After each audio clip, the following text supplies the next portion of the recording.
Solved example पहा. आज आपल्याला सॉल्व्ड एक्झाम्पल पाहायचे आहेत. 6.1 च्या अगोदरची आहे ती. तर त्याच्यामधलं पहिले एक्झाम्पल आहे ते पहा. पहिले एक्झाम्पल काय आहे पहा इथे. If sin theta is equal to 20/29 then find cos theta. Already आपण या टाइपचे एक्झाम्पल पाहिलेली आहेत, तरी पण सॉल्व्ड एक्झाम्पल आपल्या नजरेमधून जाणं गरजेचं आहे. तर इथे मेथड 1 आणि मेथड 2 या टाइपने ते दिलेलं आहे पहा. इथे मेथड फर्स्ट आहे आणि इथे मेथड सेकंड आहे. ओके, 1 बाय 1 आपल्याला पाहायचं आहे. तर मेथड फर्स्ट पहा. आता इथे ऑलरेडी आपल्याला माहिती आहे identity. We have sin square theta plus cos square theta is equal to 1. sin square theta plus cos square theta is equal to 1. आता इथे आपल्याला जी दिलेली व्हॅल्यू आहे sin theta, तर ही sin theta इथे व्हॅल्यू ठेवलेली आहे 20/29 ब्रॅकेट स्क्वेअर केलेलं आहे पहा. तर इथे sin square theta असल्यामुळं इथे sin theta ची व्हॅल्यू ठेवून त्याचा स्क्वेअर केलेला आहे. ओके, इथे स्क्वेअर करणं गरजेचं आहे.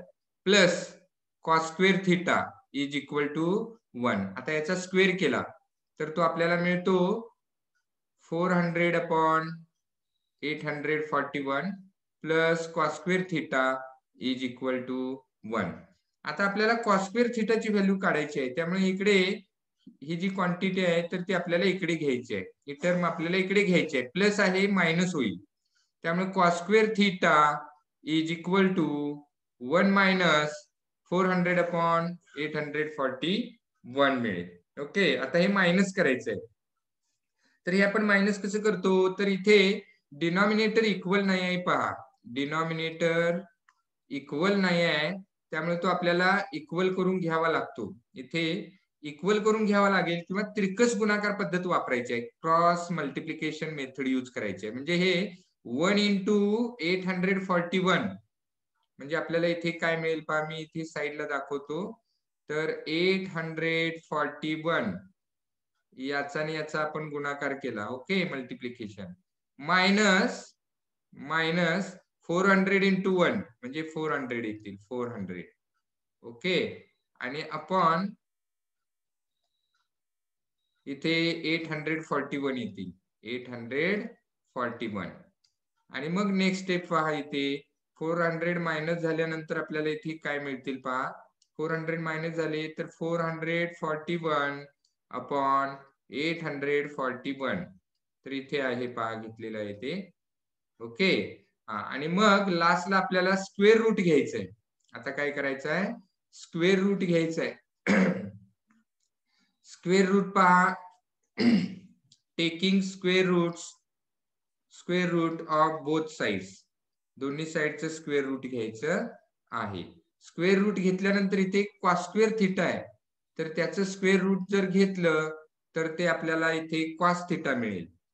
आणि इकडे 441 चं स्क्वेअर रूट 21 आणि 841 चं स्क्वेअर रूट 29 मिळतं. त्यामुळे आपल्याला cos theta ची इथे व्हॅल्यू मिळालेली आहे. cos theta is equal to 21/29. Okay, आता सेकंड मेथड पहा. सेकंड मेथड जी आपण डायग्राम यूज करतो आणि डायग्रामच्या साहाय्याने आपण सोडवतो. तर आता इथे आपल्याला ऑलरेडी साइन थिटाची व्हॅल्यू दिलेली आहे पहा. व्हॅल्यू दिलेली आहे ती साइन थिटाची आहे. इथे sine theta is equal to 20/29. Okay, from figure. आता आपण अशी डायग्राम इथे घेतलेली आहे की आपल्याला हा रेशो दिलेला आहे त्याच्या आधारे घेतलेली आहे. पहा इथे from figure sine theta is equal to, figure वरून आपल्याला घ्यायचा आहे. फिगर कशी घेतलेली आहे, in triangle ABC. In triangle ABC, इथे हा ट्रायंगल आहे ABC. In triangle ABC angle B is equal to 90 degree घेतलेला आहे. Angle B is equal to 90 degree घेतलेला आहे, हा 90 डिग्री घेतलेला आहे पहा, आणि हा सी अँगल थिटा घेतलेला आहे. त्याच्यामुळे आपण घेताना इथे हा रेशिओ आहे, लक्षात ठेवा. इथे रेशिओ असल्यामुळं कॉमन मल्टिपलने इथे मल्टिप्लाय करायचं आहे, म्हणजे इथे के घेतलेलं आहे पहा. आता इथे लिहिलेलं नाही, लेट कॉमन मल्टिपल बी के असं लिहिलं तरी चालेल. इथं आपण सोडवताना घेतलेलं आहे पहा. नाहीतर हे के कुठून आलं असं व्हायला नको. हा रेशिओ असतो आणि त्याच्यामुळे त्याला कॉमन मल्टिपलनं मल्टिप्लाय करणं गरजेचं असतं. म्हणून इथे काय घेतलं पहा. आता इथे तुम्ही जर पाहिलं तर ए बी म्हणजेच 20 आहे इथे एबीशी संबंधित. इथे पहा sine theta is equal to 20/29 आणि इथे पण sine theta is equal to A B upon AC आहे. म्हणजे इथे पहा आपण सोडवताना इथे याला 1 म्हटलेलं होतं आणि याला 2 म्हटलेलं होतं आणि फ्रॉम 1 and 2 म्हटलं होतं, कारण इकडे आहे साइन थिटा. इथे पहा साइन थिटा, इथे पण आहे sine theta. Left hand side equal आहे, त्यामुळे राईट हँड साइड इक्वल घ्यायचे आहे. म्हणजेच A B upon AC, A B upon AC is equal to 20/29, 20/29. Okay. तर आणि मग याच्या पुढे कॉमन मल्टिपल के लिहून आपण लिहू शकतो. ए बी पहा इथे ए बी जे आहे ते इथे याच्याशी संबंधित आहे. ए बी 20K घ्यायचं आहे, A B 20K and A C 29K. हे पहा याच्या आधारे आपल्याला ते कॉमन मल्टिपल घेऊन घ्यायचं आहे. ओके. त्यामुळं इथे आपल्याला लिहिताना डायग्राम मध्ये इथे 20K लिहिलेलं आहे आणि इथे 29K लिहिलेलं आहे. ओके. एसी ची value. Let BC be x, BC ची व्हॅल्यू इथे एक्स मांडलेली आहे. According to Pythagoras theorem, Pythagoras theorem use करायचा आहे. बघा इथे पायथागोरस थेरम यूज केल्यानंतर आपल्याला इथे A B square plus BC square is equal to AC square value ठेवलेले आहे. 20K bracket square plus X square is equal to 29K bracket square. Solve simplify केलं. 20 चा स्क्वेअर 400, K चा square K square 400K square plus X square is equal to 29 चा square 841 आणि K चा square K square. Okay. आता X ची value काढायची आहे, त्यामुळे X square is equal to हे 400K स्क्वेअर तिकडे मायनस झाली पहा, इकडे मायनस झाली. ओके. आणि आपल्याला इथे 441K स्क्वेअर मिळाले. आता स्क्वेअर रूट घ्यायचं आहे, दोन्ही साईडचं स्क्वेअर रूट घ्यायचं आहे. तर दोन्ही साईडचं स्क्वेअर रूट घेतलं तर आपल्याला काय मिळतं पहा. स्क्वेअर रूट घ्यायचं आहे इथे एक्स स्क्वेअरचं स्क्वेअर रूट एक्स आणि 441चं स्क्वेअर रूट 21 आणि K स्क्वेअरचं स्क्वेअर रूट K. त्यामुळे X is equal to 20K मिळाले. एक्स ची व्हॅल्यू काय मिळाली 20K. आता आपल्याला कॉस थिटाची व्हॅल्यू लिहायची आहे. काय करायचं आहे कॉस थिटाची व्हॅल्यू पहा. आता इथे कॉस थिटाची व्हॅल्यू लिहित असताना तर कॉस थिटा आपण कसं घेतो तर इथे पहा cos theta is equal to BC upon AC घेतो. कॉस थिटा पहा, कॉस थिटा इथे आपल्याला घ्यायचा आहे. तर ऍडजेसंट साइड अपॉन हायपोटेन्यूज घ्यायचा आहे. Okay. Adjacent side upon hypotenuse. Adjacent side इथे पहा बीसी आहे, अपॉन हायपोटेन्यूज एसी आहे. ओके. तर कॉस थिटा म्हटलं की आपण AH लक्षात ठेवतो, A upon H, adjacent side upon hypotenuse. त्याच्या आधारे बीसी अपॉन एसी लिहिलेलं आहे. मग बीसी ची व्हॅल्यू 21K आणि एसी ची व्हॅल्यू 29K. आणि मग याच्यामधले के कॅन्सल होतात. हे के कॅन्सल झाले की आपल्याला इथे 21/29 मिळतात. Therefore cos theta is equal to 21/29. Okay. तर या पद्धतीने आपल्याला इथे दोन्ही पद्धतीने सोडवून दाखवलेलं आहे. तर दोन्ही पद्धती येणं गरजेचं आहे. कधी कधी ही पद्धत सेकंड मेथड आहे ती उपयोगी पडते. अनेक रेशोज आपल्याला काढायचे असतात ज्यादा, त्यावेळी आपल्याला ही मेथड उपयोगी पडते. एकदा का तुम्ही या व्हॅल्यू काढल्या तर रिमेनिंग ऑल रेशोज आपल्याला याच्या आधारे लिहिता येतात. तसं इकडे नाही. एक रेशो यासाठी शक्यतो एकच व्हॅल्यू असेल तर हे सूत्र वापरून सोडवता येतं. ट्रिग्नोमेट्रिक आयडेंटिटी आहे ते यूज करून सोडवता येतं. पण अनेक असतील तर प्रत्येक वेळी वेगवेगळी आयडेंटिटी यूज करावी लागेल. तेवढं तुमचं इथे आर्ग्युमेंट वाढणार आहे, लक्षात ठेवा. आन्सर वाढणार आहे. आणि इथे सेकंड मेथडचा जर त्यामध्ये यूज केला तर आपल्याला ती सोपी पद्धत जाते. म्हणजे कोणत्या वेळी कोणती मेथड यूज करायचं हे आपल्यावर डिपेंड आहे, जेणेकरून कमीत कमी वेळात आपल्याला ते सोडवता आलं पाहिजे. ओके. नेक्स्ट सॉल्व एक्झाम्पल पहा. सेकंड एक्झाम्पल इथे आहे. If cos if sec theta is equal to 25/7, find the value of tan theta. tan theta ची व्हॅल्यू आपल्याला इथे काढायची आहे. ओके. आता पहा इथे आपल्याला इथे सुद्धा टू मेथडनी सॉल्व्ह करायचं आहे. इथे आहे फर्स्ट मेथड आणि इथे आहे सेकंड मेथड, समोरासमोर आहेत. आणि मी काय सांगितलं तुम्हाला, दोन्ही मेथड येणं गरजेचं आहे. दोन्ही मेथड आपल्याला माहिती असणं गरजेचं आहे. शक्यतो एकच रेशिओ काढायचा असतो, त्यावेळी एक आयडेंटिटी यूज करून आपल्याला आन्सर मिळतं. पण काही काही वेळा आपल्याला सेकंड मेथड यूज करणं देखील फायदेशीर ठरतं, हेही लक्षात घ्या. आणि त्याच्यामुळे आपण त्या दोन्ही मेथड येणं गरजेचं आहे. पहा आता आन्सरचा पार्ट. इथे आन्सर इथून स्टार्ट होते पहा. तर आता पहा इथे वी हॅव, म्हणजे आपल्याला ऑलरेडी आता हे माहिती आहे की ट्रिग्नोमेट्रिक आयडेंटिटी जी आहे तर ती इथे यूज केलेली आहे. का तर सेक थिटाची व्हॅल्यू दिलेली आहे आणि टॅन थिटाची व्हॅल्यू काढायची आहे.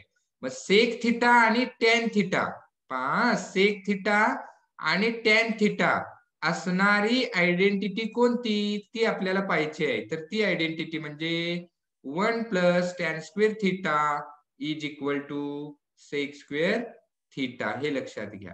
म्हणजेच इथे तुम्ही जर सेक थिटाची व्हॅल्यू इथे जर ठेवली तर आपोआप आपल्याला इथे टॅन थिटाची व्हॅल्यू मिळते. ओके. त्याचा इथे आधार घेतलेला आहे. हे 1 आहेत तसे ठेवले, 1 आहेत तसे ठेवलेले आहेत, plus tan square theta is equal to 25/7 bracket square. Okay. आता हे 1 इथे आहेत तर आपल्याला हे 1 काय करायचे आहे, त्या साईडला न्यायचे आहेत. का तर टॅन थिटाची व्हॅल्यू काढायची आहे. तर हे इथे 1 प्लस आहेत, ते या साईडला गेले की इकडे मायनस होणार आहेत, हे लक्षात घ्या. आणि म्हणून आपण इथे therefore tan square theta is equal to, इथे स्क्वेअर केलाय पहा, 25 चा स्क्वेअर 625/7 चा स्क्वेअर 49, आणि हे 1 तिकडून इकडे आले, -1 झाले. ओके. आता आपल्याला इथे तिरकस गुणाकार मेथड यूज करायची आहे. का तर डिनॉमिनेटर इक्वल नाही, किंवा इथे 49/49 घेऊ शकतो आपण. पहा तुमच्या लक्षात येते का, म्हणजेच इथे डिनॉमिनेटर इक्वल करू शकतो. कसा तर हे 625/49 आहेत, -1 आहेत, तर 1 च्या ऐवजी इथे 49/49 घेऊ शकतो. 49/49 म्हणजेच 1 आहेत, लक्षात घ्या. आता इथे पहा डिनॉमिनेटर इक्वल झाले आणि म्हणून मग आपण इथे न्यूमरेटर मधून न्यूमरेटर मायनस करायचा आहे. 625 - 49 576 येईल अपॉन 49 येईल. म्हणजे इथे जे आलेलं आहे तेच इथे येईल, हे लक्षात घ्या. किंवा तिरकस गुणाकार मेथड, इथे पहा cross multiplication method, 625 × 1 625 minus 1 × 49 okay, आणि अपॉन हे 49, इथे ही स्टेप मिळाली. आणि याच्यामधून हे मायनस केलं 576/49 मिळाले. आता याचं स्क्वेअर रूट घ्यायचं आहे. Taking square root of both the sides.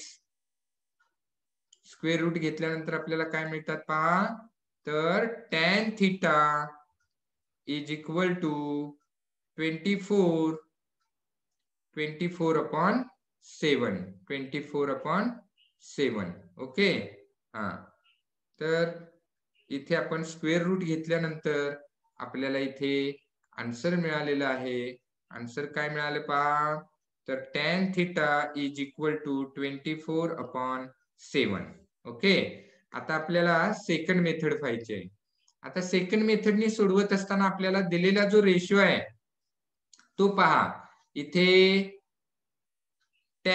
Sec theta हा रेशो दिलेला आहे. आता सेक थिटा रेशो आपण डायग्रामच्या सहाय्याने घ्यायचे, कारण आपण इथे डायग्राम तयार करतो आणि डायग्रामच्या सहाय्याने आपल्याला ते सोडवायचं असतं, हे लक्षात घ्या. आणि त्याच्यामुळे इथे आपण डायग्राम काढताना अशी काढायची आहे. इथे ट्रायंगल PQR घेतलेला आहे. In triangle PQR angle Q 90 degree आहे आणि इथे अँगल P थिटा घेतलेला आहे. अँगल P थिटा घेतलेला आहे. तर सेक थिटा आपण कसा रेशिओ घेतो, तर तो आपल्याला माहिती असणं गरजेचं आहे. हा कॉसचा इन्व्हर्स असतो.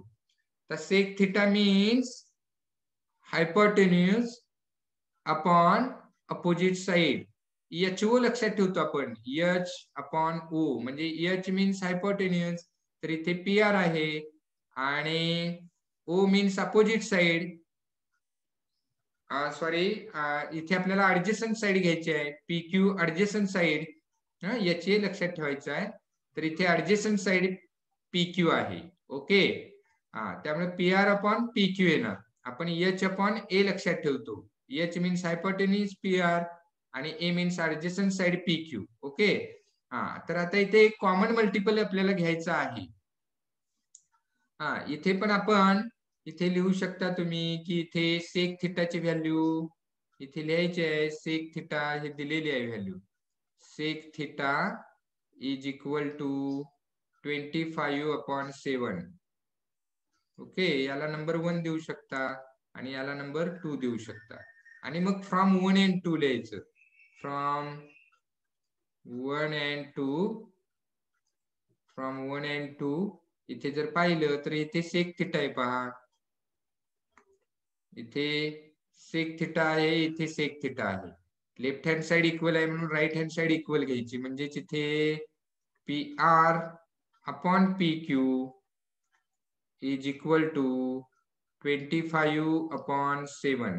25/7. ओके. आणि मग इथे कॉमन मल्टिपल K घ्यायचा आहे. K ने मल्टिपल करायचं आहे. म्हणजे PR is equal to 25K घ्यायचा आहे आणि PQ is equal to 7K घ्यायचा आहे. इथे घेतलेलं आहे पहा ते नेक्स्ट स्टेपला.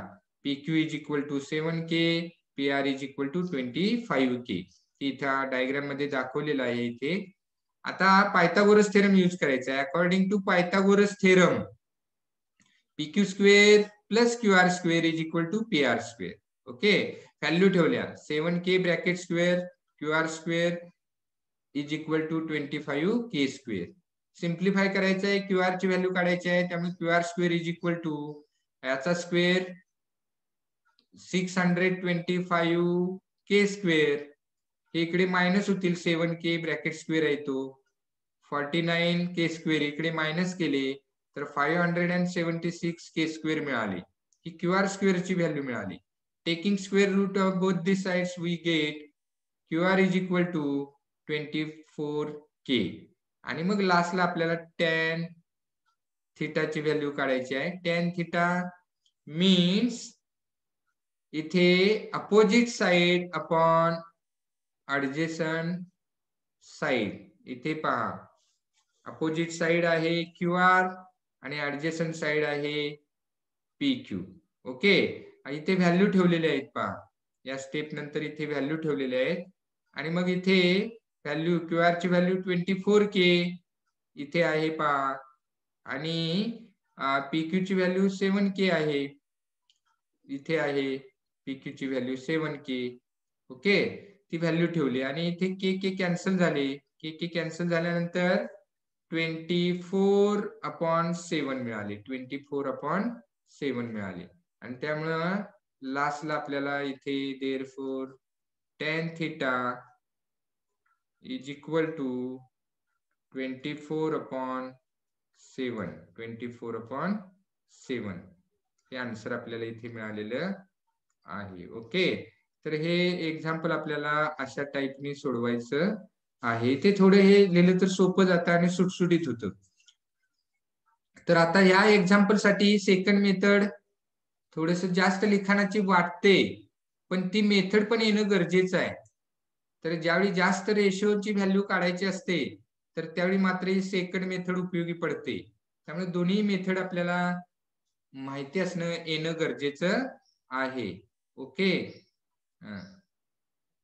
ठीक आहे, आपली वेळ संपलेली आहे.